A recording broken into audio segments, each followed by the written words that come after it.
जय श्री कृष्णा, जय श्री राधे। अर्चना के कृष्ण गुणगान चैनल पर आपका स्वागत है।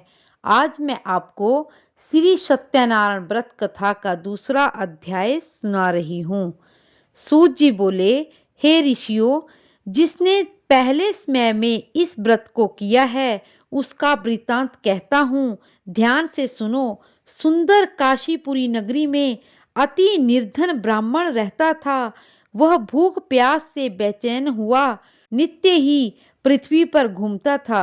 ब्राह्मणों से प्रेम करने वाले भगवान ने ब्राह्मण को दुखी देखकर बूढ़े ब्राह्मण का रूप धारण करके उसके पास जाकर आदर के साथ पूछा, हे विप्र, नित्य दुखी हुआ पृथ्वी पर तू क्यों घूमता है? हे श्रेष्ठ ब्राह्मण, यह सब मुझसे कहो, मैं सुनना चाहता हूँ। ब्राह्मण बोला, मैं बहुत निर्धन ब्राह्मण हूँ, भिक्षा के लिए पृथ्वी पर घूमता हूँ। हे भगवान, यदि आपके पास इसका कोई उपाय हो तो कृपा कर मुझे बतलाओ। ब्राह्मण देवता बोले कि सत्यनारायण भगवान मनोवांछित फल देने वाले हैं, इसलिए हे ब्राह्मण, तू उनका पूजन कर, जिसके करने से मनुष्य के सब पाप मुक्त हो जाते हैं और उसके सब दुख दूर हो जाते हैं। ब्राह्मण को व्रत का सारा विधान बतलाकर बूढ़े ब्राह्मण का रूप धारण करने वाले श्री सत्यनारायण भगवान अंतर ध्यान हो गए।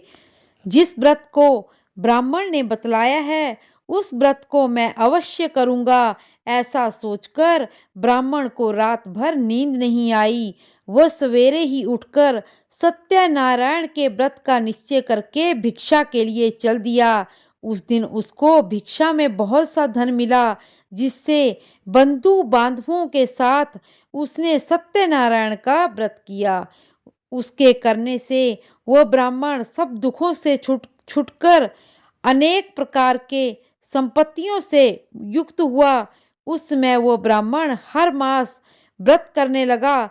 इस तरह सत्यनारायण भगवान के व्रत को जो भी करेगा सब पापों से छूटकर मोक्ष को प्राप्त होगा। आगे जो पृथ्वी पर सत्यनारायण के व्रत को करेगा उसके सारे दुख दूर हो जाएंगे। तुमने यह व्रत मुझसे कहा है, हे विप्र, अब मैं और क्या कहूँ? ऋषि बोले, हे मुनीश्वर, संसार में इस ब्राह्मण से सुनकर किस किस ने ये व्रत किया हम सब सुनना चाहते हैं। इसके लिए भी हमारे मन में श्रद्धा है। सूत जी बोले, हे मुनियों, जिस जिसने यह व्रत किया है वह सब सुनो। एक बार वह ब्राह्मण धन और ऐश्वर्य के अनुसार बंधु बांधवों के साथ व्रत को करने के लिए तैयार हुआ। उसी समय एक लकड़ी बेचने वाला बूढ़ा आदमी आया और बाहर लकड़ियों को रखकर ब्राह्मण के मकान में गया। प्यास से दुखी लकड़हारा उसको व्रत करते देखकर ब्राह्मण को नमस्कार करके पूछने लगा कि हे ब्राह्मण, आप क्या कर रहे हो और इसके करने से क्या फल मिलता है? कृपया करके मुझसे कहो। ब्राह्मण ने कहा, सभी मनोकामनाओं को पूरा करने वाला यह सत्यनारायण व्रत का विधान है। इसकी कृपा से मेरे यहाँ धन धान्य की प्राप्ति हुई है। ब्राह्मण से व्रत के बारे में जानकर लकड़हारा बहुत प्रसन्न हुआ। चरणामृत लेकर प्रसाद खाने के बाद वो अपने घर चला गया। लकड़हारे के मन में भी इस प्रकार का संकल्प उठा कि मैं भी इस व्रत को करूंगा। उसने मन में संकल्प किया कि आज गांव में लकड़ी बेचने से जो धन मिलेगा उसी से सत्यनारायण भगवान का उत्तम व्रत करूंगा। यह मन में विचार करके बूढ़ा लकड़हारा लकड़ियों को अपने सिर पर रखकर जिस नगर में धनवान लोग रहते थे उस नगर में चला गया। वह ऐसे सुंदर नगर में गया। उस दिन वहां बूढ़े को उन लकड़ियों के दाम पहले से चौगुना मिले।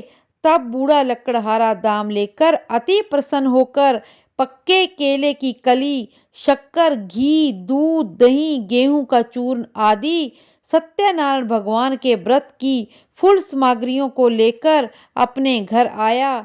फिर उसने अपने भाइयों को बुलाकर विधि के साथ भगवान सत्यनारायण का पूजन और व्रत किया।